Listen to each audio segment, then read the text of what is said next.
Hello, and welcome to Hello Nightmare. Most people go to Reddit to ask questions, share opinions, pass the time.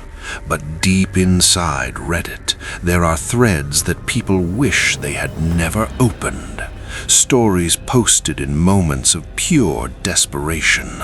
Accounts written by people who had nowhere else to turn. People who needed someone, anyone, to believe them. Tonight, we are reading 3 of those stories. 3 real Reddit posts, 3 real people, 3 experiences so disturbing they had to tell a stranger on the internet just to feel sane again. Get comfortable, turn the lights on, and remember, these people were just like you, sitting alone, scrolling through their phone, when something changed their life forever. The user deleted their account 4 hours after posting, but not before writing one final comment. "It's back. It's standing outside my apartment right now. I can hear it breathing through the door." Nobody ever heard from them again. Story 1.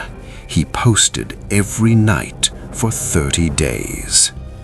Original post, r/paranormal, username, Nightwatcher1987, now deleted. It started as a simple post, a man in his late 30s, living alone in a small apartment in Chicago. He posted on the r/paranormal subreddit late one Tuesday night. His title was simple: "Something has been standing outside my bedroom door every night for a week. I don't know what to do."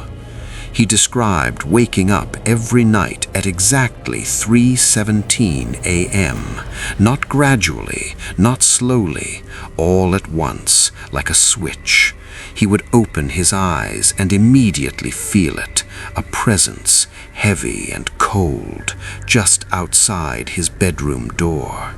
He could see the shadow beneath the gap at the bottom of the door, 2 dark shapes, like feet, just standing there, unmoving.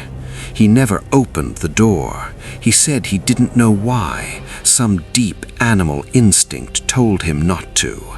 So he would lie there, rigid, staring at the ceiling, until the shadow disappeared, every single night. Reddit responded the way Reddit does. Some people laughed, some offered rational explanations: carbon monoxide, sleep paralysis, overactive imagination. But the man kept posting, night after night, for 30 days. By the second week, his posts were becoming desperate. He had set up a camera outside his bedroom door. The footage showed nothing, but he said the shadow was still there every night, right on time, 3:17 a.m. He started noticing other things, small things. His kitchen chairs moved overnight. His bathroom mirror had faint smudges on it every morning, like fingerprints pressed from the inside of the glass. By week 3, his writing had changed. His sentences were shorter, less punctuation. The posts came later and later at night. One post just read, "It knocked tonight. I didn't open the door. It knocked 3 times, then it stopped. I haven't slept in 4 days." The Reddit community was fully invested now. Thousands of comments, people telling him to leave, to call someone, to not be alone. He replied to every comment the same way: "I can't leave. It follows me." On day 29, he posted a photograph, a dark hallway, cheap apartment carpeting, his bedroom door slightly ajar, and in the gap of the open door, barely visible, a hand, long, pale fingers curled around the edge of the door, from the outside, reaching in. The comments exploded. People were frantic, screaming at him through their keyboards to get out of the apartment, to call the police, to run.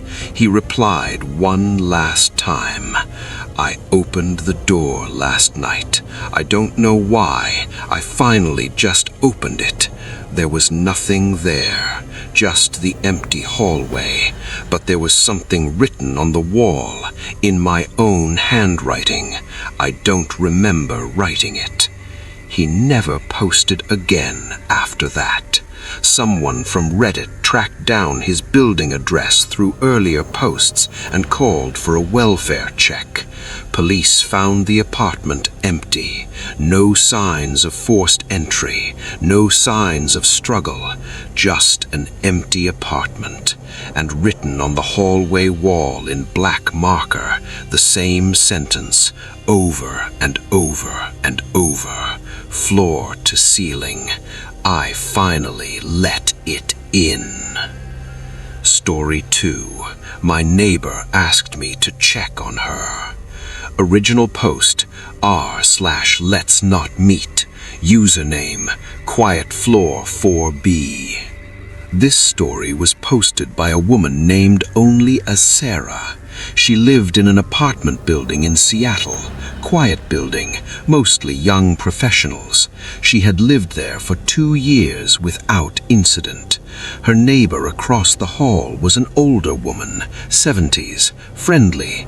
They would wave in the hallway, exchange small talk by the mailboxes. One morning, the older woman knocked on Sarah's door.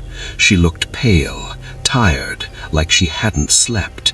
She asked Sarah if she would do her a favor.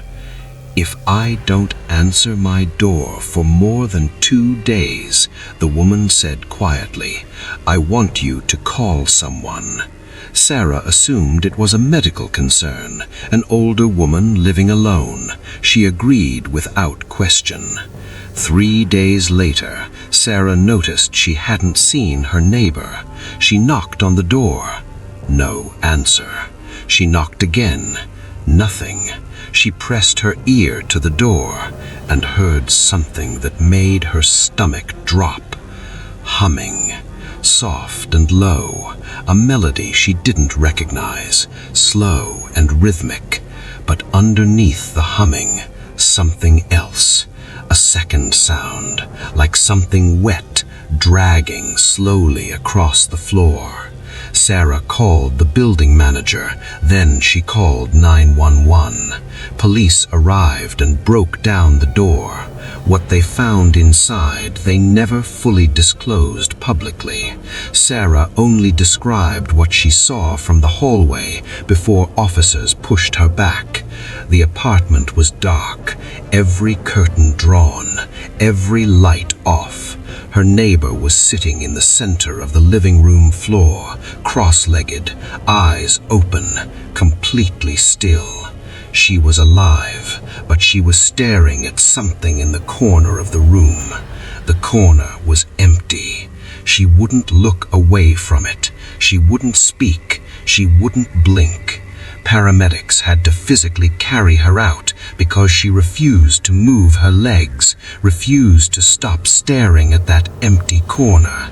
As they carried her past Sarah in the hallway, the old woman turned her head just slightly. She looked directly at Sarah and whispered 3 words, "Don't look there." The woman was taken to a psychiatric facility. Sarah never saw her again, but 2 weeks later, Sarah woke up at 3 a.m. and found herself sitting cross-legged in her living room floor, in the dark, staring at the corner. She posted her story on Reddit that same morning. Her final line read, "I don't remember getting out of bed, and I don't know how long I was sitting there, but